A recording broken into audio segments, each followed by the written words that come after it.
ప్రేక్షకులందరికీ కూడా నమస్కారం. ఈరోజు మన ఛానల్లో ఒక విశిష్టమైనటువంటి వ్యక్తిని పరిచయం చేస్తున్నాం. వారిని మనము వారి మాటల్లోనే విందాం. మాణిక్యేశ్వరి మాత శిష్యుడిగా, అలాగే వీరబ్రహ్మేంద్ర స్వామి అంశజుడిగా వారు యానగొంది దగ్గర ఆశ్రమంలో ఉంటూ శ్రీమద్ విరాట్ పోతులూరి వీరబ్రహ్మేంద్ర స్వాముల వారు చెప్పినటువంటి కాలజ్ఞానంలో చెప్పబడినటువంటి ఈయనకి సంబంధించి, అలాగే మాణిక్యేశ్వరి మాతకు సంబంధించి మరి ఆ వివరాలన్నీ కూడా వారి మాటల్లోనే తెలుసుకుందాం. గురుగారు నమస్కారం అండి. నమస్కారం స్వామి. మిమ్మల్ని గురువు గారు అనాలా, లేదా శ్రీమద్ విరాట్ పోతులూరి బ్రహ్మేంద్ర స్వామి వారి అంశజులు అనాలా? చాలా సంతోషం.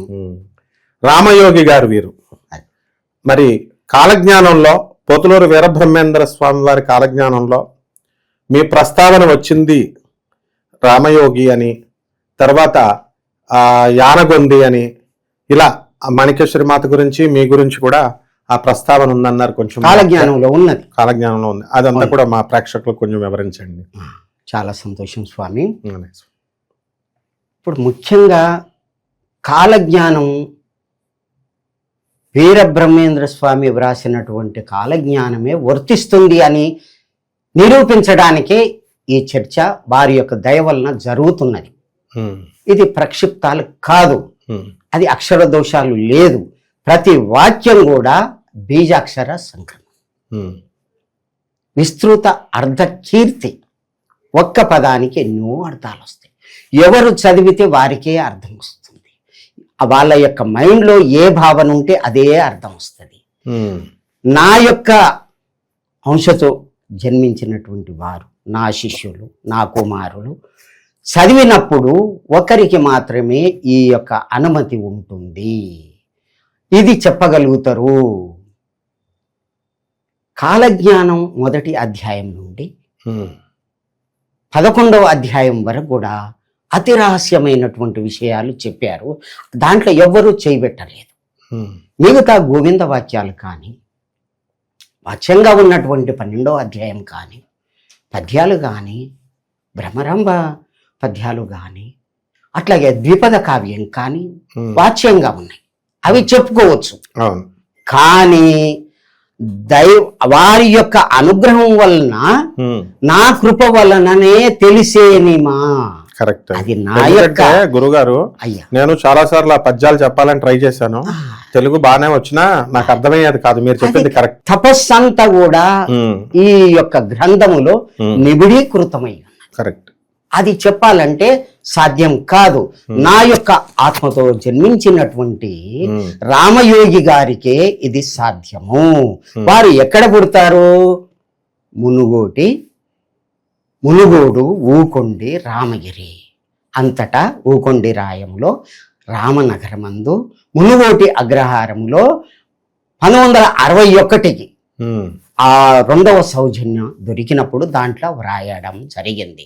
వీరు అక్కడ జన్మిస్తారు అని చెప్పడం జరిగింది. ఆ తిథి వార నక్షత్రాల్లో జన్మించినటువంటి వారి యొక్క దయ వలన చెప్పేటటువంటి భాగ్యం కలిగింది. ఈ యొక్క అంటే మీరు పుట్టిన తిథి, వారము, మీ పేరు, మీ ఊరు బ్రహ్మంగారి కాలజ్ఞానంలో ప్రస్తావించబడింది యథాతథంగా ఉన్నది. కాబట్టి ఆ దాంట్లో ఉన్నటువంటి విషయాలని నేను వారి దయ వలన చెప్పడానికి సాహసం. అయితే వీరబ్రహ్మేంద్ర స్వామి వారు చెప్పినట్టుగా కలియుగాంతం గురించి ఈ 2030లోనో 2032లోనో ఇంకా దగ్గరికి వచ్చింది అంటున్నారు కదా గురుగారు. దాని గురించి కొంచెం చెప్పండి. అయితే కలియుగం 4,32,000 సంవత్సరాలు. అది అట్లాగే ద్వాపరయుగం కానీ, కృతయుగం కానీ, త్రేతాయుగం కానీ, ద్వాపరయుగం కానీ, కలియుగం కానీ, ఈ యొక్క యుగాలని 43,20,000 సంవత్సరాలు ఇది మహాయుగం అవుతుంది. ఇటువంటివి 71 మహాయుగాలైతే కల్పం అవుతుంది. అటువంటి కల్పాలు 14. ఇప్పుడు స్వారోజిష ఇవన్నీ కూడా వరుసగా చెప్పడం జరుగుతుంది. వైవస్వతం ఇవన్నీ మనం చెప్పుకుంటాం. అయితే ఇప్పుడు నడుస్తున్నటువంటి ఈ యొక్క చరిత్ర అంత తప్పు కాదు. అవును, అక్షరాల నిజం. అది 4,32,000 సంవత్సరాలు అనేది అక్షరాల నిజము అని వారే వ్రాశారు. కానీ కలియుగం అంతము ఇప్పుడు జరుగుతుంది, కలి యొక్క అంతము ఇప్పుడు జరుగుతుంది. ఇప్పుడు 4999 సంవత్సరము ఈ విధంగా లెక్క చూపించుకుంటూ పోవడం జరిగింది. అయితే దీనికంటే ముందుకు వెళ్దాం. వేదవ్యాస పరమాత్ముడు భాగవతంలో 12వ స్కంధంలో 2వ అధ్యాయములో 18వ శ్లోకం 24వ శ్లోకం 18వ శ్లోకము శంబల గ్రామంలో కలికి పుడతాడు అని వారు రాశారు. 24వ శ్లోకంలో వారు కలియుగ అంతాన్ని చెప్పేటటువంటి ఒక శ్లోకం ఇచ్చారు. యదా చంద్ర సూర్యచ్చ అనేటటువంటి ఆ శ్లోకములో చంద్రుడు సూర్యుడు బృహస్పతి ఏకరాశిలో సమేశ్యంతి కూడినప్పుడు కృతయుగం ప్రారంభం అవుతుంది అని అన్నాడు. ఎప్పుడు పుష్యమి నక్షత్రములో. అది ఎప్పుడు వచ్చింది అంటే 1/8/1943 నాడు వచ్చింది. కర్కాటక రాశి, ప్రథమ పాదము, ఆషాఢమాసము, అమావాస్య అవన్నీ కూడా క్లియర్గా నిరూపించడం జరిగింది. అయితే నాకు ఇక్కడ ఒక సందేహం గురుగారు, ఏంటంటే గురు గ్రహము 12 సంవత్సరాలకు ఒకసారి తిరుగుద్ది. అవును. రవి గ్రహము నెలకు ఒకసారి తిరుగుద్ది. అవును. ఆయన చెప్పిన ప్రకారము చంద్రుడు, రవి, గురుగ్రహం 3 కలవాలి. పుష్యమి నక్షత్రం 1వ పాదంలో కలవాలి. కర్కాటక రాశిలో ఉండాలి కదా. అవును. మరి ఇది కనీసం 12 సంవత్సరాలకు ఒకసారి కలుస్తా ఉంటాయి కదా. అట్లా కాదు, నక్షత్రం కలవదు. 27 నక్షత్రాలు అనుకోండి, కూడా కలవదు. అందులో 5000 తర్వాతనే కలవాలి. అది అంతకుముందు కూడా ఇది ఎప్పుడంటే యుద్ధం అప్పుడు మహాభారత అష్టగ్రహ అప్పుడు జరిగింది. సప్తఋషి చారం చెప్పడం జరిగింది. సప్తఋషి దాంట్లో భాగవతంలో ఇచ్చాడు క్లియర్ గా. ఆ యొక్క ఇదిలో ఉంటుంది. ఖగోళ శాస్త్రాన్ని మొత్తం దీంట్లో రాయడం జరిగింది, భాగవతంలో రాయడం జరిగింది. ఆ సూర్యుని యొక్క అంశతో పుట్టినటువంటి భాస్కరాచార్యుని యొక్క సిద్ధాంతం కూడా దీంట్లో వ్యక్తం చేయడం జరిగింది. సూర్య సిద్ధాంతము తెలిసేని సూర్య సిద్ధాంతం తెలుస్తుంది, భాస్కరాచార్యుని గురించి తెలుస్తుంది, ఈ విధంగా జరుగుతుంది అని చెప్పి చాలా చక్కగా చెప్పడం జరిగింది. కానీ ఇది 5000 తర్వాతనే వర్తిస్తుంది. కలియుగం 5000 తర్వాతనే వర్తిస్తుంది. శ్రీకృష్ణుడు ఎప్పుడైతే భూమిని వదిలి వెళ్ళిపోయాడో అక్కడి నుంచి కలి ప్రభావం మొదలవుతుంది అన్నాడు. అక్కడి నుంచి తీసుకుంటే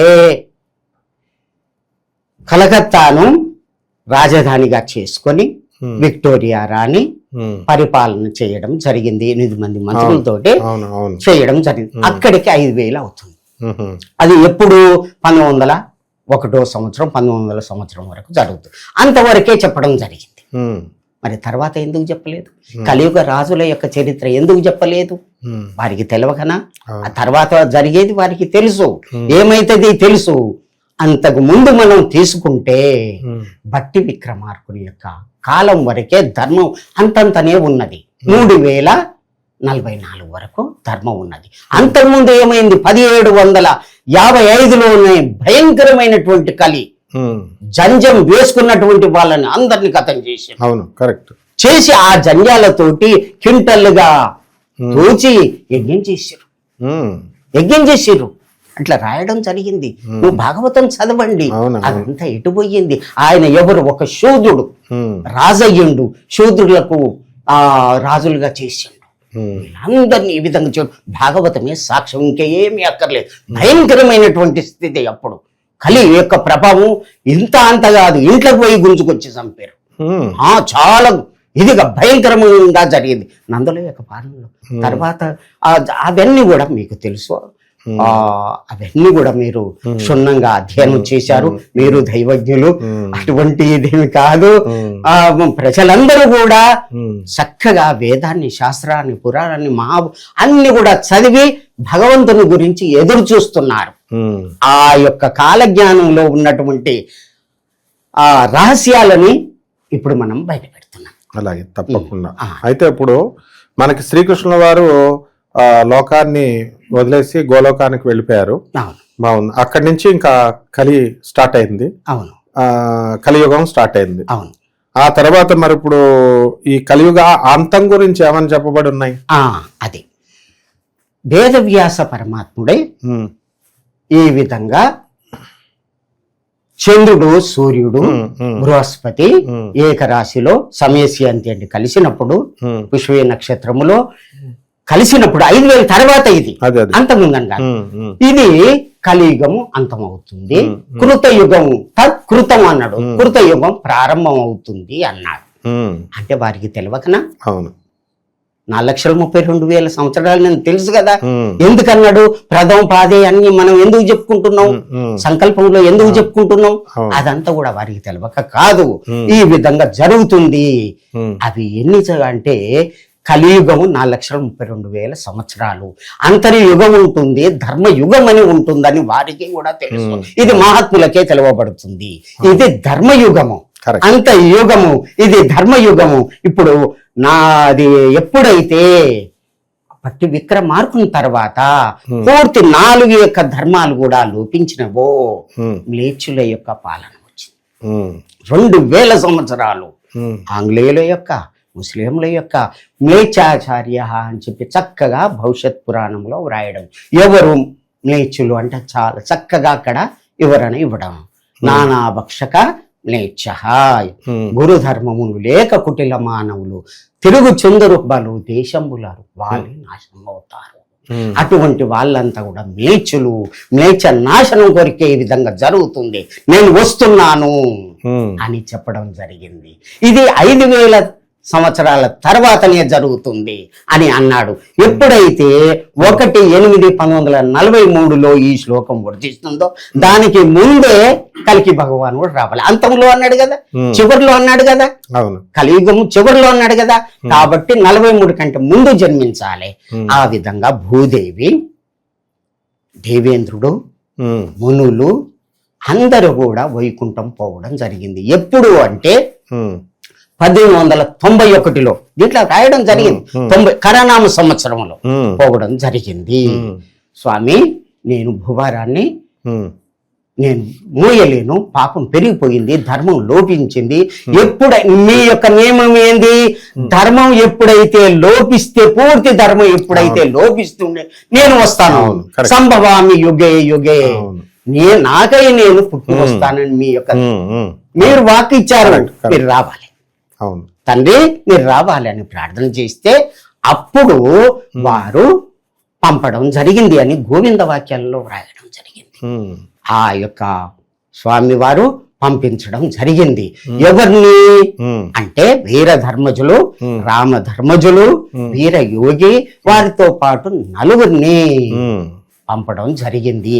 ఇది మనకు 1వ అధ్యాయం నుంచి 10వ అధ్యాయం వరకు చాలా చక్కగా చెప్పడం జరిగింది. ఆ యొక్క 5వ అధ్యాయం చాలా ముఖ్యం. వీర ధర్మజ ఉద్భవ చెప్పడం జరిగింది అన్నమాట. దుర్జటి పర్యాయన సంవత్సర అని చాలా చక్కగా చెప్పడం జరిగింది. ఆషాఢ మాసము, పౌర్ణమి, భవనామ సంవత్సరములో భవనామ సంవత్సరమే ప్రాకృతం అవుతుంది, వారు జన్మిస్తారు అని. ఎట్లా? ఏ భవనామ సంవత్సరము? ఈ 43 కంటే ముందే పుట్టి ఉండాలి కదా. కాబట్టి వారు 5/5/1930లోనే పంపడం జరిగింది. 30లోనే. అది ఎక్కడున్నది అంటే దశమాధ్యాయంలో మొదటి పేజీ చదవండి. తిదివార నక్షత్రాలు కూడా ఉన్నది. వారి యొక్క అంశతోటి వారు పంపగా వచ్చినటువంటి వారు ఈ భూమి మీదకి వచ్చి సూర్యమండలంలో సభ చేసి వైశాఖ శుద్ధ సప్తమి అని డేట్ ఇచ్చిండు, సోమవారం అని ఇచ్చిండు. ఇంత కరెక్ట్ ఎప్పుడో చెప్పినటువంటి 400 సంవత్సరాల క్రితం చెప్పినటువంటి ఇది ఇప్పుడు జరగడం ఏంది? 100%. ఇప్పుడు డేట్ కలవడం ఏంది? ప్రథమ పాదము. ఇదంతా ఏంది? ఇది చాలా చక్కగా ఉంది, అంటే ఎటువంటి సంశయం లేదు. వారు రావడం జరిగింది. వాళ్ళు వచ్చిన తర్వాత జన్మ తీసుకోవడం జరిగింది. వారు సూర్యలోకం నుంచి రావడం జరిగింది. ఎట్లా?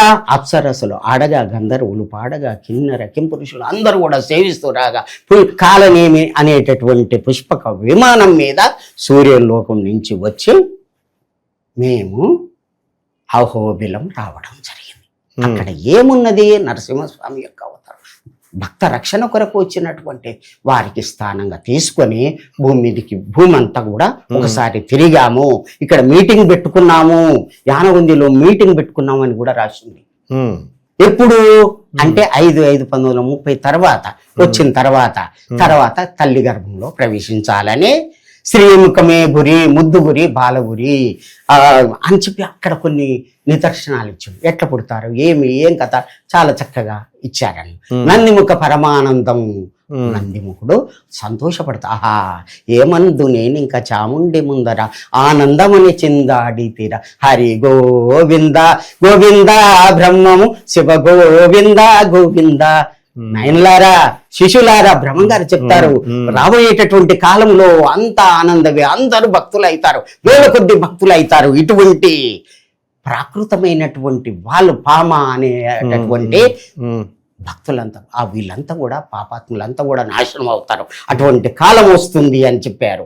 అయితే 26/7/1934లో జన్మించడం జరిగింది. శ్రీముఖనేమో 33/34లో జన్మించడం జరిగింది.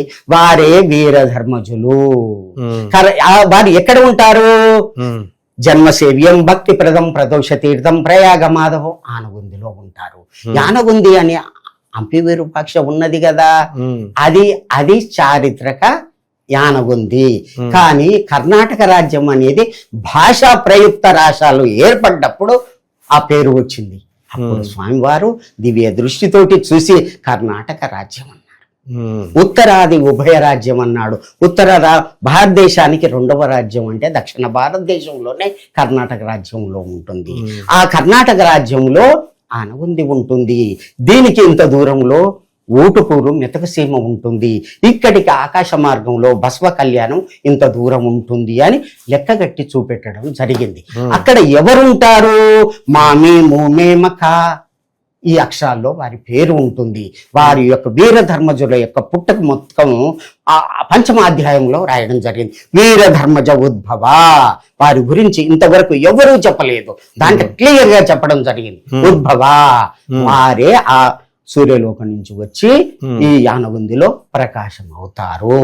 అదే సూర్యనంది అని చెప్పడం జరిగింది. ఎట్లా సూర్యనంది? నంది గ్రామేత విఖ్యాతో నందీనాం సూర్యనంది. ఎక్కడైతే వారు ప్రకాశం అవుతారో అదే సూర్యనంది. సూర్యనంది క్షేత్రం అంటే అది యానగుందే సూర్యనంది. మరి ఆ వారి పేరే వీరధర్మజ, అహింసా పరమో ధర్మ అని ఇప్పుడు ఆ మాణికేశ్వరి మాతకే వీరధర్మజులు అని ఆ యొక్క క్షేత్రమే సూర్యనంది అని చెప్పడం జరిగింది. అమ్మ ఇట్లా ఉన్నదమ్మా అని అంటే రాముని కరెక్ట్ అని చెప్పింది. సూర్యనంది అని పేరు పెట్టింది. అమ్మగారి యొక్క పేరు కూడా వీరధర్మజులు అని ప్రకటించడం జరిగింది. 30 ఏళ్ళు ఆ విధంగా ప్రచారం చేయడం జరిగింది. ఆ విధంగా అహింసా బోధ చేయడం జరిగింది. భాగవతం అట్లాగే భగవద్గీత, ఈ యొక్క కాలజ్ఞానము అవన్నీ కూడా నా చేతనే అమ్మగారు ప్రచారం చేయించడం జరిగింది. వారి సేవలో 48 సంవత్సరాలు నా యొక్క జీవితం జరిగింది. ఆ వారు చెప్పినటువంటి విషయాలు సత్యం, తప్పలేదు. అమ్మవారంటే మాణికేశ్వరి మాత. అయితే తల్లిదండ్రులు పెట్టినటువంటి పేరే మాణికేశ్వరి మాత. సూర్యలోకములో వారి పేరు వీరధర్మజులు. అది పురుషుని యొక్క పేరున్నది కదా, ఇక్కడ స్త్రీ పేరున్నది కదా. అంటే ఆత్మ స్త్రీ కాదు, పురుషుడు కాదు. తల్లి గర్భానికి వచ్చిన తర్వాత ఆ యొక్క స్త్రీ పురుష భేదం ఉంటుంది. ఆత్మ స్త్రీ కాదు, పురుషుడు కాదు. చూడండి ఆత్మ ఎక్కడ ఉంటుంది, ఆ శాస్త్రం ఏం చెప్తుంది, మన లోపల ఎక్కడుందో మీరు ధ్యానం చేస్తే అవన్నీ కూడా వేరే మనం ఎపిసోడ్ చేసుకోవచ్చు. మన శరీరంలో ఉన్నటువంటి రహస్యాలు, మనసు ఎక్కడ ఉంటుంది, ఆత్మ ఎక్కడ ఉంటుంది, అది ఏ రూపంలో ఉంటే, ఏ విధంగా ఉంటే, ఏం చేస్తే అది కుండలి ఇది అవుతుంది, అవన్నీ కూడా యోగ శాస్త్రం చక్కగా మనం చెప్పుకోవచ్చు. ఆ వారు వచ్చిన తర్వాతనే ఈ భారతదేశం అంతా కూడా యోగము ధ్యానం అనేటటువంటి ఇదయింది. మట్టు మీరి మాలలయ్యేరు మా అని చెప్పి చెప్తారు. భూమి మొత్తం కూడా విధంగా అయిపోతాయి. పాప ఇదైపోతారు, కుల ధర్మం లేకుండా అందరూ కూడా భూపాలలు అయిపోతారు అని చెప్పాడు. అట్లాగే చెప్తూ భూతాల లిఖితం అనే ఒక శాసనం రాయడం జరిగింది. వారు ఉన్నప్పుడు విరూపాక్ష ఈశ్వర సన్నిధౌ అస్మాపి లిఖితం యత్రాపి విరూపాక్ష ఈశ్వర సన్నిధౌ సత్యం సత్యం న సంశయ, ఇది సత్యం అని చెప్పి ఒకటి శాసనం రాసిండు. ఈ విధంగా ఈ యొక్క ఆ తేదీలలో వారు పుడతారు. ఏమిటా తిథి అంటే మొదటి ప్రపంచ యుద్ధం 14 నుంచి 18 వరకు జరిగింది. రెండవ ప్రపంచ యుద్ధం 38 నుంచి 45 దాకా జరిగింది. పార్థివో భూపా వ్యయో భూపా క్షయంగత పునః పంచవర్షేణ వీర భూపా భవిష్యతి. అక్కడి నుంచి రాజుల యొక్క కాలం పోయిన తర్వాత అక్కడి నుంచి 5 సంవత్సరాలకు పునః పంచవర్షేన 5 సంవత్సరాలకు వస్తున్నాడు భూమి మీదికి, పుడతాడు. ముందుగా అతనేమో ఆ యొక్క డేట్ ఇచ్చిండు. అవును, బహుశా ఇంకొక అతను వస్తున్నాడు. ఈ యొక్క రాజుల యొక్క కాలం ఎప్పుడు పోయింది? ఎక్కడ నైజాము కనిద్వది 7 బాణుడు మంట కలిసి ఏట కలిసి అన్నాడు. అంటే 7వ నైజాము ఎప్పుడు పోయిండు? 47లో కదా చివరి వాడు. అవును. ఆ తర్వాత రాజరికాలు ఎప్పుడు పోయినా 48 కదా. 51 తర్వాత మనకు ఇది అయింది కదా. అంతటా తెలంగాణలోనే అని చెప్పి తెలంగాణ అని అప్పుడే రాసిండు. ఉన్నది దాంట్లో తెలంగాణ అని రాశారు. కర్ణాటక అంటే అప్పుడు డివైడ్ కాకముందే తెలంగాణ క్లియర్ ఉన్నది. ఇక్కడ ఉంటాడు, ఇక్కడ పెరుగుతాడు, ఇక్కడ ఇది చేస్తాడు, ఈ విధంగా ఉండు అని క్లియర్ గా రాయడం జరిగింది అన్నమాట. ఆ విధంగా అన్ని కేసీఆర్ గారు తెలుసుకునే తెలంగాణ ఉద్యమం మొదలు పెట్టారు. తెలంగాణలోనే ఈ విధంగా జరుగుతుంది, దక్షిణ భారతదేశంలోనే అని చాలా చక్కగా యామ్యాయ యతిమాశ శ్రేష్ఠ యామ్యాయ యస్య చింతన అని చెప్పి రాశాడు. ఈ చింతన రాసింది ఎవరు? వీర బ్రహ్మేంద్ర స్వామి. సంస్కృత్ లో కదా ఇది ఉన్నది. సంస్కృతం ఆయన వారికి చదవకని వేద మంత్రాలు చదివేని వారి పుట్టుక నుంచే పరమాత్మ. వీర బ్రహ్మేంద్ర స్వామి తెలుగు పద్యాలే రాశారేమో అనుకున్నా. అది కాదు.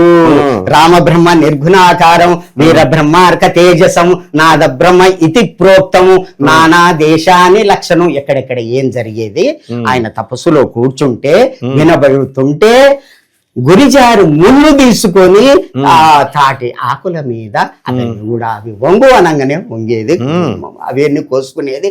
చక్కగా వాటి మీద రాసిందే ఈ కాలజ్ఞానం, ఈ తాళపత్రాలు ఇవే అన్నమాట. ఇవి పరిష్కారం చేసి చక్కగా ప్రింట్ చేసి మనకు అన్ని ఇచ్చారు. ఇదే అని కాదు, నేను అక్కడికి పోయాను, సిద్ధయ్య మఠం పోయాను, బ్రహ్మంగారి మఠం పోయాను, వాళ్ళని మెప్పించాను, అవన్నీ తీశాను. ఇంకా చాలా ఉన్నది.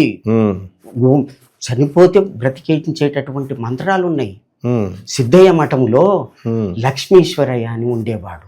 ఇతను ఇప్పుడు లేడు. 89లో వెళ్ళాను, అక్కడికి పోయాను. ఈ విధంగా నాకు ఇట్లా జరిగింది, నేను చదవాలనుకుంటున్నా అంటే ఆ 7గురిని కూర్చోబెట్టి ఛందస్సు మీద సంస్కృతం మీద అన్ని విధాల పరీక్ష చేసినాను. తెలియని వాళ్ళకంటే తెలియకుండా పోయింది, తెలిసే వాళ్ళకు అది చదువుతా అంటే ఇవ్వకుంటే నాయనగారు తప్ప అవుతుంది అని చెప్పి అప్పుడు నాకు ఇవ్వడం జరిగింది. అంటే ఇప్పుడు వాళ్ళు మిమ్మల్ని ఎందుకు పరీక్షించాల్సిన అవసరం వచ్చింది? కాలజ్ఞానాలు అడుగుతున్నా, వారి వ్రాత ఎట్లా ఉన్నది, ఇది నిజమా కాదా చూసుకోవడానికి. అప్పుడు ఇస్తే అంటే మీరు బ్రహ్మం గారిని టెస్ట్ చేయడానికి వెళ్ళారు. బ్రహ్మం గారి యొక్క కాల జ్ఞానాలు చూడాలని సిద్ధయ్య మఠం అంటే రాసిన ప్రతిని చూడాలి, వారి యొక్క వ్రాతని అరసున్న కూడా ఉపయోగించాడు. అంటే అరసున్న ఉపయోగించేది కేవలం పండితులే ఉపయోగిస్తారు, దాని విలువ ఎవ్వరికి తెలియదు. దీన్ని బట్టి మనం తెలుసుకోవాల్సింది ఏంటంటే ప్రేక్షకులు, ఇంకా బ్రహ్మం గారు రాసినటువంటి ప్రతులు అవన్నీ ఉన్నాయి మన సిద్ధయ్య మఠంలోను, కందిమల్లాయపల్లి మఠం గారిలోను, బనగానపల్లి మఠంలో. ఇది ఫస్ట్ క్లారిటీ మన భక్తులకి. అంటే బ్రహ్మం గారు స్వయంగా రాసినవి ఉన్నాయి తాళపత్ర గ్రంథాలు ఇప్పటికి కూడా ఉన్నాయి, యథాతథంగా ఉన్నాయి. మంత్రశాస్త్రము కూడా నేను చూశాను. చనిపోయిన వాళ్ళని బ్రహ్మగారు లేపిండు, అట్లాగే సిద్ధయ్య కూడా లేపిండు. అదే యొక్క ఇది ఆశీర్వాదంతో నాయన పెళ్లి చేసుకో అంటే పెళ్లి చేసుకున్నాడు. నాయన ఎవరు లేరు మాకు, ఎట్లా బ్రతికేది ఏమి లేదంటే మీకు ఎప్పుడు కూడా అన్నానికి లోటు ఉండకుండా కానీ ఆశీర్వదించు. అట్లాగే వాళ్ళు బతుకుతున్నారు, వారి పేరు పెట్టుకుని బతుకుతున్నారు. సిద్ధయ్య యొక్క ఇది అంతా కూడా బ్రహ్మం గారి అంతటి కరెక్ట్. గురువు లేడు, సిద్ధయ్య ఉంటే శిష్యులు లేడు. ఒకసారి ఏం జరిగిందంటే సిద్ధయ్య ఉమ్, అంట్లు దొంగతున్నాడు. ఉమ్, పెద్దలు వచ్చారు, కన్నిమలై పెళ్లి నుంచి పెద్దలు వచ్చారు. స్వామి నీ శిష్యుడు ఎంత గొప్పవాడు చూడు, మీదనేమో తొవ్విండు, లోపల అట్లాగే పెట్టిండు, పచనానికి వంటకు పనికొస్తుందా స్వామి అని అన్నారు వాళ్ళు.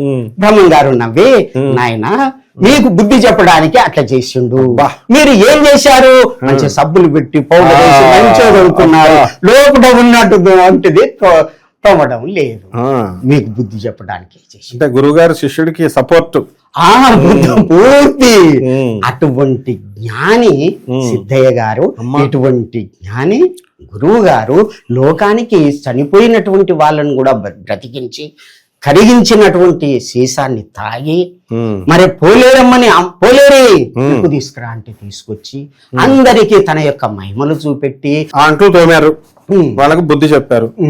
అప్పుడు వాళ్ళు ఏమన్నారు తెలుసుకొని ఇదయ్యా తెలుసుకొని, నిజమే స్వామి మీరు ఏది చెప్తే అది చేస్తున్నాడు కాబట్టి అటువంటి శిష్యుడు దొరకడు. కరెక్ట్. ఒక్క మాంసం తినమంటే తిన్నాడు, స్వామి మీద అన్నాడు, కూర్చోగానే అవి పండ్లు ఫలాలు. మా శిష్యులు ఉన్నారండి, 10 రూపాయలు కూడా జ్యోతిష్యానికి ఇవ్వమంటే ఎవరు, తర్వాత నీతులు మాత్రం కామెంట్స్ పెడతా ఉంటారు. ఎలాగా, ఇదిగో కుప్పల కుప్పల కింద చచ్చిపోతారంటావు, కాలజ్ఞానం నుంచి నిన్ను బహిష్కరించేయాలా సోషల్ మీడియా నుంచి అని అట్లా చెప్తూ ఉంటారు. కాబట్టి గురువు గారు అంటే బ్రహ్మం గారులా ఉండాలా, శిష్యులు అంటే సిద్ధయ్య గారులా ఉండాలి. మరి ఈయన భూదేకుల కులంలో పుట్టి హిందువుల యొక్క గురువు యొక్క పాదాలు ఒత్తుతుంటే ఆబ్జెక్షన్ చేసి అప్పుడు కూడా చేసి కడప నవాబు పిలిపించినప్పుడు నా గురువు గారిని ఏమనొద్దు, నేనే జవాబు చెప్తా, నేనే మై జాకే సంజాయిసి దేవుంగా అన్నాడు, ఇస్తా అన్నాడు. పొయ్యిండు, పోతే నవాబ్కు నమస్కారం చేయలేదు, ఇంత అహంకారమా అన్నాడు. నా గురువుకు తప్ప వేరే వాళ్ళకు నమస్కారం చేస్తే అలా 1000 బురకలైపోతుంది, అంత ఇది ఉందా శక్తి అంటే, ఒక రాత్రి గుండు తిప్పియండి, నేను నమస్కారం చేస్తే ఏమైద్దో చూడు అని. నేను మా గురువు గారికి తప్ప ఈ ప్రేక్షకులు కామెంట్ పెట్టే వాళ్ళందరికీ రోజు నమస్కారాలు పెట్టాల్సి వస్తుంది. గుండు ఆ విధంగా తిప్పించిన తర్వాత, నా తండ్రి నా గురువు గురుదేవా నా అందే ఉండి వారికి నీ యొక్క మహిమలు చూపెట్టు తండ్రి అని ఒక నమస్కారం చేయంగానే పాట్ పాట్ పాట్ అని పెరిగిపోయింది. శిష్యుని లోపటినే ఇంత శక్తి ఉంటే గురువు లోపల ఎంత శక్తి ఉండొచ్చు అని చెప్పి కడప నవాబు అప్పుడు పిలిపించి పల్లకి మీద ఎక్కించుకొని పిలిపించి అప్పుడు పరీక్ష పెడతాడు. మాంసాహారం అంత కోసి పల్లెంలో పెట్టి బట్ట గప్పి తీసుకొచ్చి ఇస్తే అవి పండ్లు పలహారుగా మారిపోయాయి. అప్పుడు కాళ్ళ మీద పడతాడు. అప్పుడు ముస్లింలు అందరినీ కూడా శిష్యులు చేసుకొని హిందూ ధర్మాన్ని కాపాడతాడు. అది గురుగారు, ఇప్పుడు మాంసం అంటే మీరు మధ్య మధ్యలో మాంసం గురించి బాగా చెప్తారు. ఈ మటన్లు చికెన్లు కోళ్లు కోసుకొని తినే వాళ్ళని, మాంసానికి సంస్కృతంలో అద్భుతమైన డెఫినేషన్ ఇచ్చారు, నేను ఇంతవరకు ఎప్పుడు వినలేదు. ఆ మాంసం తినే వాళ్ళకి అదేంటో చెప్పండి కొంచెం. నాయన, సంస్కృతంలో మాంసం అనే పదానికి ఒక అర్థం ఉంది. మాం సహా అత్తి, మాం నన్ను, సహా అది కోడైతే కోడి మేకైతే మేక, అది సహా అత్తి అంటే తింటుంది అని అర్థం. ఆ పదానికి అర్థం నువ్వు తింటే నీ యొక్క జన్మ దానికి పోతుంది, దాని జన్మ నీకొస్తుంది రా నాయన, తినకు అని అర్థం. అది అందుకని తినకూడదు, తినకూడదు, నీకు పాపం వస్తుంది. కరెక్ట్. అన్ని శాస్త్రాలు పురాణాలు ఇదే చెప్తుంది. అయితే మా గురువు గారు అయినటువంటి బ్రహ్మశ్రీ చాగంటి కోటేశ్వరరావు గారు గాని గరికపాటి గారు గాని మహానుభావులు ఎవరు కూడా ఇలా విడదీసి చెప్పలేదు. ఇలా విడదీసి చెప్పుంటే ఈ పాటికి అందరూ మానేద్దరో, లేకపోతే డెఫినేషన్ లోనే ఇది ఉందని భయపడదురు కనీసం. అందువల్ల బ్రహ్మం గారు అయితే ఈ పాయింట్ కూడా టచ్ చేశారు. అంతే కదా. ఇప్పుడు వారు మేకల్ని కొయ్యాలని చెప్పి కొలేరమ్మ దగ్గరికి తీసుకుపోతే అక్కడ పండుగ చెయ్యాలి, మేకలు కొయ్యాలి ఇదని చెప్తే అట్లా చెయ్యరాదు, కొబ్బరికాయలు కొట్టండి, గుమ్మడికాయలు కొట్టండి అన్నప్పుడు అట్లా చెయ్యరాదు, చెయ్యరాదు అన్నప్పుడు మహిమ చూపెట్టాలని పోలేరి రా అనగానే అమ్మ వచ్చింది. నిప్పు పట్టుకొని రాగానే చూసే వాళ్ళకు 1-2 పడ్డాయి. అంతే కదా మరి, అంత పారిపోయిర్రు. అటువంటి మహిమ చూపినటువంటి పరమాత్ముడే వీర బ్రహ్మేంద్ర స్వామి. పోలేరమ్మని ఎందుకు పిలిచారు? నిపుదమ్మని చూపెట్టాలి. దేవతలు ఉన్నారు కదా, పోలేరమ్మ ఒక్క అంటే ఆ ఊరు రామదేవతలో రామదేవత యొక్క పండుగ చేస్తున్నారు. అక్కడ పోలేరమ్మ దేవత చేస్తున్నది. కాబట్టి అమ్మ నిప్పు తీసుకురా అనగానే నిప్పు తీసుకొచ్చింది. అందరు కూడా ఇదైపోయి అప్పుడు కాళ్ళ మీద పడ్డారు. ఈయన సామాన్యుడు కాదు, ఈయన వ్రాసినటువంటి కాలజ్ఞానం అక్షర సత్యము అని అందరూ ఒప్పుకున్నారు. అప్పటి నుంచే కాలజ్ఞానం చెప్పడం జరిగింది. అన్నాజయ్య, సిద్ధయ్య, బ్రహ్మం గారు అప్పటి నుంచే చెప్పడం రాబోయేటటువంటి కాలంలో ఏమందు నేను ఇంకా చాముండి ముందర ఆనందమని చిందాడి తీరా. రాబోయేటటువంటి కాలంలో 5000 సంవత్సరాల తర్వాత ఆనందం ఆనందం బ్రహ్మానందం. అప్పుడు అనలే, 5000 తర్వాత అన్నాడు. ఇది ఆనంద యొక్క ఆనందం. నందనోర్ మధ్య శ్రీమత్ కైవల్య మందిరం నేను ఉంటాను. మళ్ళా నందన ఆనందనోర్ మధ్య మొత్తం కూడా 78 సంవత్సరాలు ఈ యొక్క ఇది ఆ ధర్మ సంస్థాపన కాలము అని చెప్పడం జరిగింది. ఈ మధ్యనే శ్రీముఖ నిదానమాయను. శ్రీముఖ నామ సంవత్సరం అది నిదానం అవుతుంది, వారు జన్మించడం జరుగుతుంది. ఈ విధంగా భూమి మీదకి రావడం జరుగుతుందని అక్షర సత్యం చెప్పినటువంటి పరమాత్ముడు వీరబ్రహ్మేంద్ర స్వామి. అయితే ఇప్పుడు మనకి ఈ ఏదో రవి మనకి శని మేషరాశిలోకి వచ్చినప్పుడు, శని మీనరాశిలోకి వచ్చినప్పుడు చెప్తుంటున్నారుగా కాలజ్ఞానం ప్రకారం. ఇప్పుడు మనకి శని మేషరాశిలో 29 మార్చి 2025 సంవత్సరంలో వచ్చింది. అవును. ఇప్పుడు ఇక్కడి నుంచి మనకి కలియుగ ధర్మాలు పోయి సత్యయుగ ధర్మాలు జరుగుతాయంటారా, లేకపోతే కలియుగాంతానికి పునాది పడిందంటారా? కాలజ్ఞానం ప్రకారం మన వీరబ్రహ్మేంద్ర స్వామి వారు చెప్పిన దాని ప్రకారం చెప్పండి. అయితే ఎప్పుడైతే 5000 వరకు అనే దీంట్లో నిరూపించడం జరిగిందో అక్కడి నుంచి తర్వాత పరమాత్ముడైనటువంటి వేదవ్యాసుడు చెప్పినటువంటి ఆ శ్లోకం ప్రకారంగా రవి, చంద్ర, సూర్య ఏకరాశిలో కూడినప్పుడు అంటే అదే సేము మళ్ళీ 12/8/2026లో మళ్ళీ వస్తుంది. 43లో వచ్చింది, 26లో వచ్చే సంవత్సరమే 26లో కూడా వస్తుంది. ఇది 5000 తర్వాతనే రావాలి. కాబట్టి ఇది కలియుగ అంతము. కలియుగ అంతము అని భాగవతం చెప్తుంది. మరి వీర బ్రహ్మేంద్ర స్వామి కూడా కలియుగ అంతం ఇదే అని చెప్తున్నాడు. ఇది ధర్మయుగము, ధర్మం నిలపడానికి వచ్చినటువంటి యుగము, అంతర్యుగము, ధర్మయుగము. అది ఆ లెక్క అది కరెక్టే, ఈ లెక్క ఇది కరెక్టే. భగవంతుని యొక్క ధర్మ రక్షణ భారం అతనికి ఉన్నది కాబట్టి రావడం జరిగింది. ముందుగా అక్కడ వైకుంఠంలో మాట ఇచ్చాడు కదా, నేను తర్వాత వస్తా అన్నాడు. కాబట్టి 26కు ముందు మళ్ళీ ఉత్తరప్రదేశ్ లో జన్మించడం జరిగింది. వారు కూడా వచ్చారు, దేవతలంతా కూడా పుట్టారు, వాళ్ళంతా కూడా భూమిదే ఉన్నారు అని దీంట్లో వ్రాయడం జరిగింది. చాలా ఎవరెవరు ఎక్కడ వచ్చిన తర్వాత బద్రీనాథ్లో దానికి 25 కిలోమీటర్ల దూరంలో కలప అనేటటువంటి గ్రామం ఉన్నది అని భాగవతం చెప్తుంది. అక్కడ కూడా భాగవతంలో చెప్పబడింది. భాగవతంలో ఉన్నది. అయితే అక్కడ దేవాపి అనేటటువంటి సూర్యవంశంరాజు, చంద్రవంశంరాజు తపస్చేస్తున్నారు.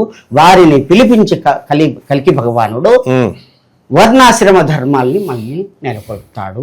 ఆ ధర్మాన్ని నిలపడానికి సత్యయుగంలో అవన్నీ ఏర్పాట్లు చేస్తారు. 64,000 మంది కూడా ఋషులు కూడా అందరూ వస్తారు. ఎక్కడ అంగార వీరనో వాస్తు పారేగహ సువ్యక్తం సురపూజితం. అంగార గ్రహంలో ఉన్నటువంటి మహాత్ములంతా కూడా 10 ఫీట్ల ఎత్తు ఉంటారు, 10 మూరల కత్తి పట్టుకుంటారు. వారు కూడా వస్తారు, భగవంతునికి సేవ చేస్తారు. వాళ్ళు ఎటువంటి వారు? సురపూజితం, దేవతల చేతనే పూజలు అందుకునేటటువంటి మహాత్ములు కూడా వస్తారు. వస్తారు. వారి శరీరాలు సద్దు చేసే శరీరాలు కావు. వరంగల్ గురించి రాసింది.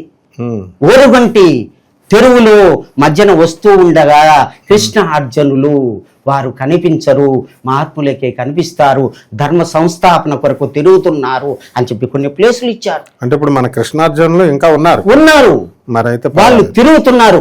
ఓరుగంటి తెరువున వస్తూ ఉండగానికి రాసింది.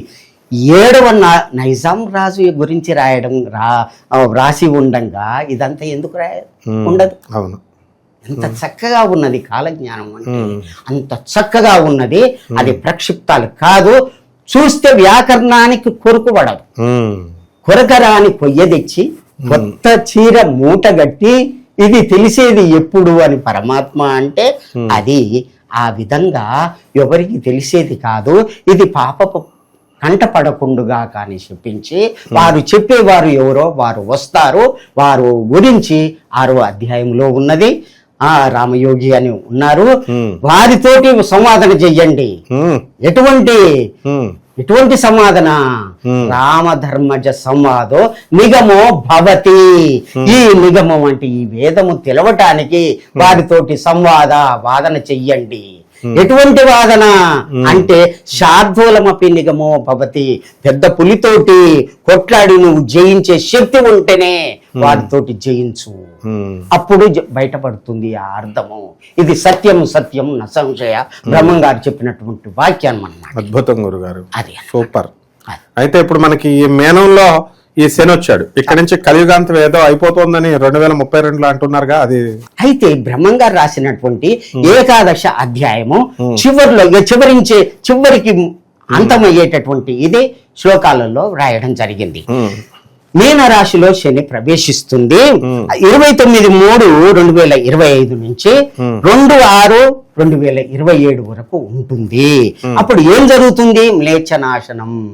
మ్లేచ్చులు అంటే మనం చెప్పుకున్నాం, కులం లేదు, మతం లేదు, గురు ధర్మములు లేక కుటిల మానవులు తిరుగుచుందురు పలు దేశములను. వాళ్ళంతా కూడా అంటే గురువు పంగనామాలు పెట్టేవాళ్ళు ఆ విధంగా ఉంటారు. 10 రూపాయలు కూడా ఇవ్వకుండా జ్యోతిష్యం చెప్పండి, ఫ్రీగా చెప్పండి, గురువుకే పంగనామాలు పెట్టేవాళ్ళు, ఆ విధంగా విమర్శించేవాళ్ళు.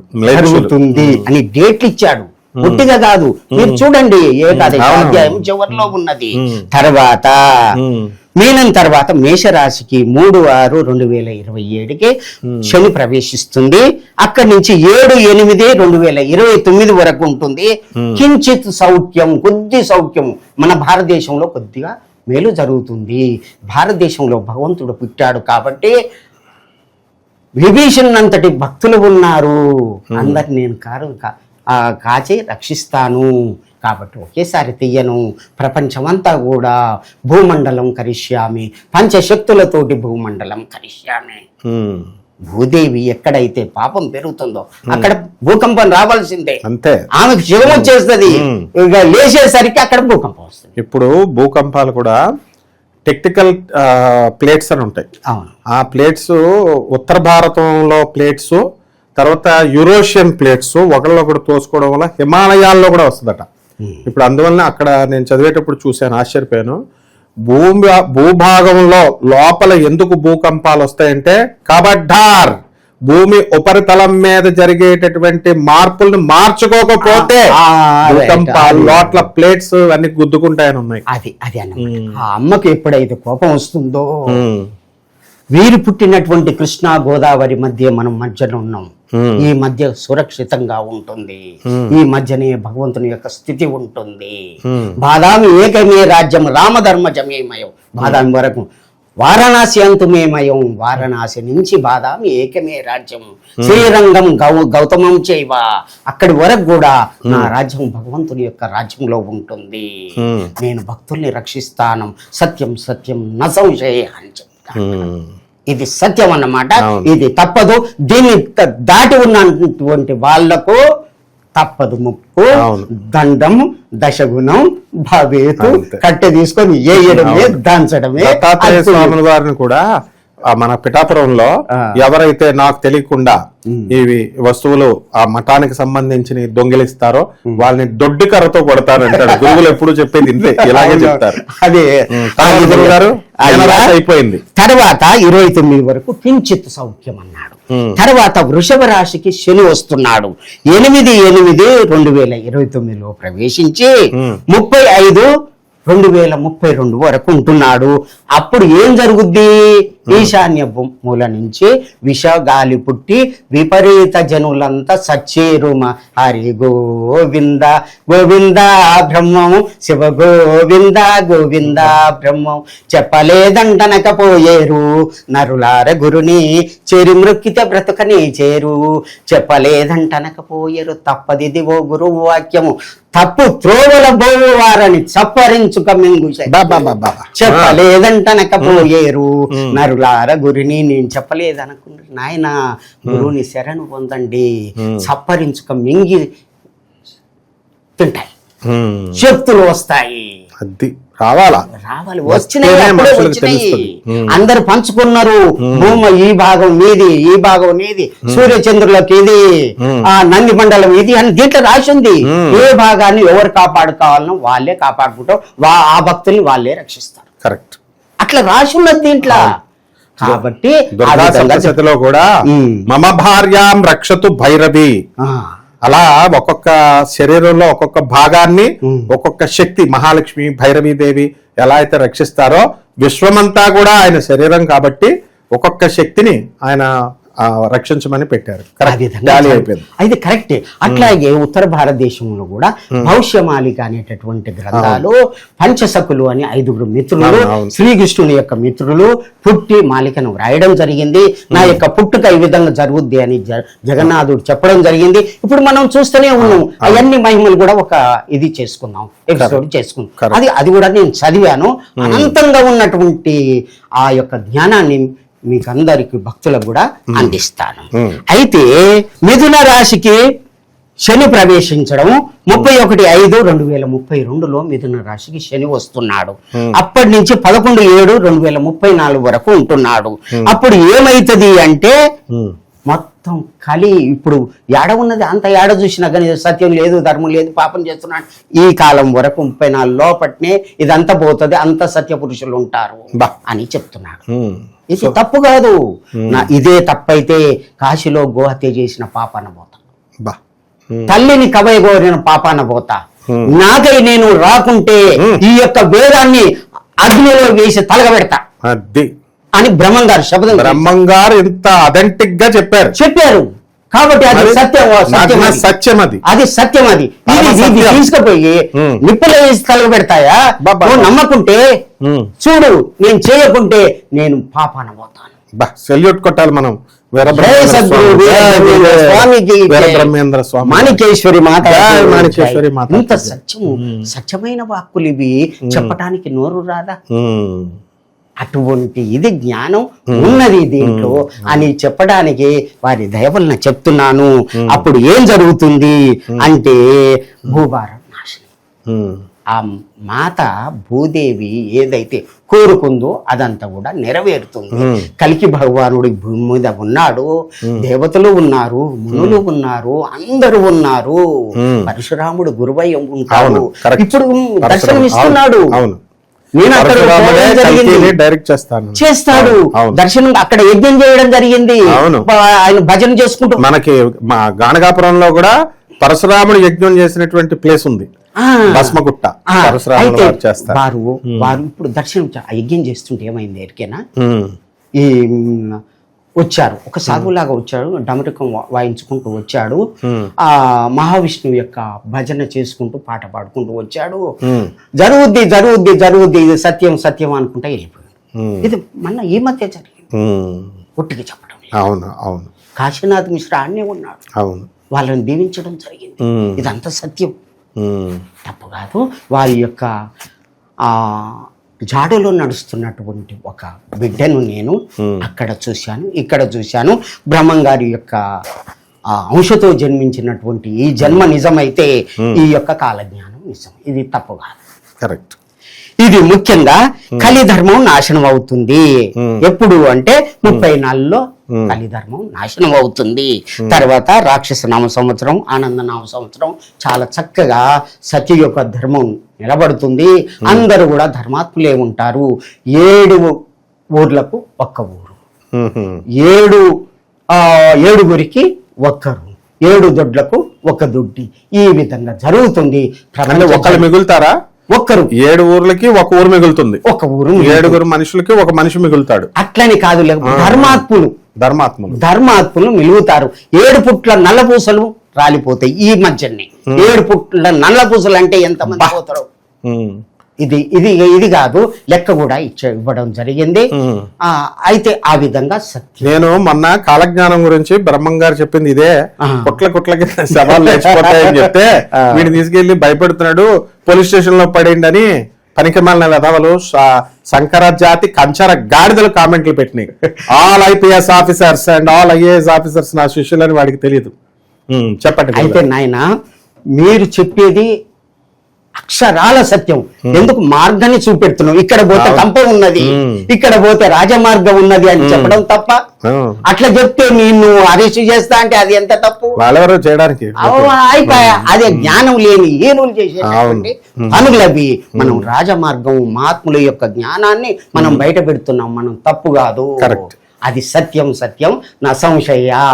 తెలివి లేని మూర్ఖులు అనేటటువంటి మాటలవి అది పట్టించుకోవద్దు. భక్తులంతా కూడా ఇది ధర్మ మార్గాన్ని నడిచి ధ్యానము యోగం చేసి భగవంతుని యొక్క మార్గంలో ఉన్నటువంటి వాళ్ళే సత్యయుగానికి పోతారు. దాంట్లో ఎటువంటి స్థితి ఉన్నది అనుకున్నావు? ఆ యొక్క పరమాత్ముడట అన్ని ఏ కర్మలున్నా కానీ తీసేసి తను లోపల కల్పించుకుంటాడట.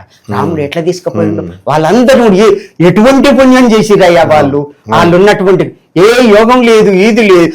ఆ వారి యొక్క కాలంలో ఉంటే అందరిని నడుప అందరూ సరయునములు మునిగిరు, అందరూ పోయికుంటారు. మరి శ్రీకృష్ణుడు కూడా అట్లాగే అందరూ కూడా 16,000 మంది. వాళ్ళు ఎవరు? కపులు, గోపికలు. కపులే గోపికలు. అప్పుడు మునులు, ఇప్పుడు కపులు, ఈ గోపికలు, ఇప్పుడు భక్తులు. ఈ భక్తులు 16,000 మంది ఉన్నారు. వీరి చేతనే ధర్మం నిలబడుతుంది అని వీరబ్రహ్మేంద్ర స్వామి చెప్తున్నారు. 16,000 మంది, 16,000 మంది నిజమైనటువంటి భక్తులు ఉంటారు. 16,000 మంది ఋషులు వస్తారు. 16,000 మంది కూడా వాళ్ళంతా స్క్రాపే అని కాదు, వాళ్ళ ధర్మమే వాళ్ళని రక్షిస్తుంది. ధర్మంగా ఉండాలి. ధర్మో రక్షిత రక్షిత. ప్రతి వాడు కూడా ఆ 16,000 మంది గ్రూప్ లోకి వెళ్ళడానికి ట్రై చెయ్యాలి ధర్మ మార్గంలో. నా అస్మద్ దివ్యనామ పఠనా పరులై ఉన్న వారికి నేను రక్షిస్తాను. అస్మద్ దివ్యనామ పఠనా పరులై ఉన్న నా యొక్క నామాన్ని జపిస్తూ ముందుగా ఏమంటాడంటే ఎట్లా పూజ చెయ్యాలి అని చెప్తాడు. ఎట్లా? సూర్యుని యొక్క బింబాలను 3 బింబాలను తీసుకోవాలి. దాంట్లో నేనున్నట్టుగా ఒక పీఠం వేసుకోవాలి, సింహాసనం వేసుకోవాలి. నేను దాంట్లో ఉన్నట్టుగా సూర్యారాధన చెయ్యాలి. నేను అప్పుడు సూర్యారాధన చేశాను, ఇప్పుడు కూడా చేస్తున్నాను అని బ్రహ్మంగారు చెప్పారు. కాబట్టి మీరు కూడా అట్లా చెయ్యండి అని ఆ విధంగా రామయోగి చెప్పడం జరిగింది. 100 సంఖ్యానువారంబుగా 100 సంవత్సరాలు ఇక్కడ ఉండి నువ్వన్నీ కూడా ధర్మం ఎక్కడ ఉంది ఏంది అని ఆ ధర్మాన్ని బోధించేటటువంటి ఈ యొక్క పద్ధతిని మీకు ఇస్తున్నాను. తరువాత ఇక్కడికి రా, ఇక్కడికి వస్తే ఒక దివ్య విమానం వస్తుంది, అక్కడి నుంచి తీసుకొని వెళ్ళిపోదామని దాంట్లో. ఓకే, వెరీ గుడ్ గురుగారు. అయితే ఈ విశ్వావసు నామ సంవత్సరం వచ్చింది 2025. ఇక్కడి నుంచి నాస్ట్రడామస్ చెప్పిన, వంగా బాబా చెప్పిన, పొతులూరు వీరబ్రహ్మేంద్ర స్వాముల వారు చెప్పిన, ఏ మహర్షులు చెప్పినా కూడా 2025 నుంచి హ్యుమానిటీ విలువలు, ethical values, moral values down అయిపోతాయని చెప్తున్నారు. ఇక్కడి నుంచి కలియుగ ధర్మాలు మారతాయి అంటున్నారు. ఇక్కడ నుంచి పతనం అవుతాయి మారల్ వాల్యూస్ ఇవన్నీ కూడా. సో ఈ విశ్వావసు నామ సంవత్సరంలో పోతులూరు వీరబ్రహ్మేంద్ర స్వాముల వారు ఏమైనా మార్పులు జరుగుతాయి అని ఏమన్నా చెప్పారా ఈ సంవత్సరం? విశ్వావసువులోన ఉద్భావమయ్యేను, కాశకులములోన పుట్టేను. విశ్వాస ఆ సంవత్సరం ఇచ్చాడు. భక్తులకు అటువంటి ఉత్తేజం కలుగుతుంది. కాశకులంలో పుడతారు. చిన్న కులం కావచ్చు. కాశ అంటే రెల్లు అని అంటారు. కాశ అంటే కూడా ఉత్తమమైనటువంటి ఇది అని కూడా ఉన్నది, సంస్కృత నిఘంటువుల్లో ఉన్నది. ఆ విధంగా భక్తుల ఉద్ధరణ జరుగుద్ది అని చెప్పడం జరిగింది. అయితే భూకంపాలు ఇలాంటివి ఏమన్నా వస్తాయి? అవన్నీ వస్తాయి. విపరీతమైనటువంటి కరోనా లాంటి వ్యాధులు వస్తాయి, మత కల్లోలాలు జరుగుతాయి, కొట్టుకోవడము. వాళ్లకు మనసు మీద బాగా పనిచేస్తుంది, పనిచేసి కొట్టుకుంటారు వాళ్ళు పిచ్చిగా. ఎట్లా శ్రీకృష్ణుని యొక్క వంశం ఏ విధంగా గాంధారి శాపం ఉన్నది. ఇంకొకటి జ్ఞాపకం చేస్తాను. గాంధారి, ఏం కృష్ణ నువ్వు ధర్మంగా చేసావయ్యా, ధర్మంగా నువ్వు యుద్ధం చేయించి వాళ్ళని చంపినవా అంటే, అభిమన్యుని ధర్మంగా మీరు చంపారుగా, అందరు చుట్టూ మూగి పొడిచి చంపారు, అది ధర్మమా? ఇంకొకటి చెప్తాను. ఏమిటి అంటే, ఒక్క ప్రతివ్రత అయినటువంటి ఒక ఆడపడుచుని అందరూ ధర్మాత్ములు ఉన్నటువంటి సభలో వివస్త్రం చేయడం అది ధర్మమా? నీకైతే అది మంచిదేనా? ఇంకొక విషయం చెప్తాను నాయకు అని ఒక గురువు గారు చెప్పిండ్రు. ఆ వస్త్రాలు గుట్టలు పడి ఉంటే అబ్బా ఎంత బాగున్నాయి, ఎక్కడ నేసినాయి కావని వాళ్ళు కట్టుకున్నారట. వాళ్ళు కట్టుకుంటే ఒక సందర్భం అందరూ చూస్తూ ఉండగా మాయం చేస్తాడు శ్రీకృష్ణుడు. ఈ అమ్మకు జరిగినటువంటి పరాభవం వాళ్ళకి చేశాడు. ఇది శ్రీకృష్ణుడు కృష్ణుడి యొక్క తత్వం, అది కాటుకు చెప్పు దెబ్బ భక్తుల్ని రక్షించడానికి చేసినటువంటి పరమాత్ముడు ఆ విధంగా అని చెప్తే అప్పుడు నేను ధర్మం పక్షాన ఉన్నాను, ఇప్పుడు మాత్రం ఒక రోజు మెలిగింది, ఇప్పుడు అధర్మం పక్షాన ఉంటాను చూడు, కానీ చివరికి ధర్మమే గెలిపిస్తాను ఇప్పుడు ఈ కలియుగములో అత్త నీకు మాట ఇస్తున్నా. అధర్మం పక్కన ఉంటాడా? ఇప్పుడు అధర్మం పక్కనే. ఓహో, ఇప్పుడు కృష్ణుడు ఉన్నది అధర్మం పక్కన ఉన్నాడు, అందుకనే చెడు చేసే వాళ్ళకు మంచి జరుగుతుంది అని అప్పుడు మాట ఇవ్వడం జరిగింది గాంధారి. కాబట్టి ఇప్పుడు అట్లా జరుగుతుంది. సమయం వచ్చినప్పుడు తీసిందంటే ధర్మాన్ని గెలిపిస్తాను అని మాట. కాబట్టి ఇప్పుడు ప్రేక్షకులు చాలా మంది సందేహాలు అడుగుతుంటారు, ఏమండి మేము ధర్మంగా ఉన్నాం, మాకేం జరుగుతుంది, అన్యాయంగా ఉన్న వాళ్ళు డబ్బులు సంపాదిస్తున్నారు, తర్వాత మోసాలు చేసే వాళ్ళు బాగా సంపాదిస్తున్నారని. అయితే వీళ్ళు ఎవరు బాధపడక్కర్లేదు, కృష్ణుడు తాట తీస్తాడు వీళ్ళని. భూ కబ్జాలు చేసే వాళ్ళని, జ్యోతిష్కులకి డబ్బులు ఎక్కువ వాళ్ళని, గురువులు తిట్టే వాళ్ళని అందరినీ తాట తీస్తాడు అనమాట. వెరీ గుడ్ గురుగారు, చాలా బ్రహ్మాండంగా చెప్పారు గురుగారు. మళ్ళీ మీ యొక్క పాదపద్మాలకి మేము నమస్కారం చేస్తున్నాం ప్రేక్షకులందరి తరపున కూడా. మీ వంటి మహానుభావులు, మరి సాక్షాత్తు వీరబ్రహ్మేంద్ర స్వామి వారి అంశంలో పుట్టినటువంటి మీరు, మాకు కాలజ్ఞానం అస్సలు ఒక్క ముక్క కూడా అర్థం కాలేదండి. ఇంతకు ముందు పద్యాలు చదివినా నాకు అర్థమయ్యేది కాదు, ఏదో మాకు వచ్చింది మేము చెప్పేవాళ్ళం. కానీ మీ కృపా కటాక్షంతో, ఆ వీరబ్రహ్మేంద్ర స్వామి వారి యొక్క అనుగ్రహంతో, ఆ మాణిక్యేశ్వరి మాత దయతో మాకు చాలా బాగా అర్థమైంది గురుగారు. మా ప్రేక్షకులకు కూడా అర్థమైందని అనుకుంటాను, ఉపయోగపడుతుంది బాగా. మళ్ళీ ఇంకొకసారి చక్కగా మనం కూర్చొని భక్తులంతా కూడా ఈ యొక్క వీడియో చూసి మేలుకొని తన దీపం తాను వెలిగించుకొని ధ్యానములో యోగములో కూర్చొని భగవంతుని చేరాలని ఆ పరమాత్మని ప్రార్థిస్తాం. అంటే ధర్మ మార్గంలో నడుచుకోవాలి. లాస్ట్ గా ఆఖరిగా మీరు సందేశం ఇవ్వండి, వీరబ్రహ్మేంద్ర స్వామి వారు మానవుణ్ణి ఏ విధంగా బ్రతకమంటున్నారు, 2 ముక్కల్లో చెప్పండి. అయితే కక్కయ్యను ఆయన యోగం చెప్తూ ఉంటే, బ్రహ్మంగారు చెప్తూ ఉంటే ముత్తి ఏం చేస్తుంది వింటూ ఉంటే, అతని దగ్గరికి పోయి ఈ విధంగా చక్రాల్లో దేవుడు ఉన్నాడని చెప్తున్నాడు అంటే నేను చూస్తాను అని చెప్పి కత్తితోను కొట్టి చంపేశాడు. తర్వాత బ్రహ్మంగారు వచ్చి బతికించి యోగ శాస్త్రం అంతా కూడా నేర్పాడు, శిష్యుని చేసుకున్నాడు. సిద్ధయ్యని ఏమి తెలియనటువంటి వాడిని శిష్యుని చేసుకున్నాడు. అటువంటి కుల మతం భేదం లేకుండా చాప కూడు పెట్టి అందరిని తన యొక్క వారుగా ఇది చేసి భక్తుల ఉద్ధారణ చేసినటువంటి మహాత్మునికి నమస్కారం. నమస్కారం అండి గురుగారు. ఓం నమో భగవతే వాసుదేవాయ. ఓం నమో భగవతే ఇదే మంత్రం తోటి చదివిన వాళ్ళకే ఇప్పుడు రక్ష అని చెప్పి కాలజ్ఞానంలో రాసింది. ఓం నమో భగవతే వాసుదేవాయ. అక్కడ మాలికలో మాధవాయ నమః రాసింది, ఇదే మంత్రం ఉంది అక్కడ. నేను చదివాను. ఇక్కడ ఓం నమో భగవతే వాసుదేవాయ ఈ మంత్రాన్ని జపించండి, ఏమి కాదు. అయితే మేము ఈ రోజు నుంచి ఇంకా ఇదే నామాన్ని జపించేస్తాం గురుగారు. మొత్తం రామానుజాచార్యులు వారి సీక్రెట్ ఎలా చెప్పేశారో, ఆ గుడి ఎక్కేసి, ఆ పాండురంగడు గుడి ఎక్కేసి, ఆ విధంగా రంగనాథ స్వామి గుడి ఎక్కి మీరు ఈ రోజున నరకం నుంచి తప్పించుకునేది మాకు ఆ మహామంత్రాన్ని ఉపదేశించారు మీరే మా గురువు గారు. నమస్కారం గురుగారు.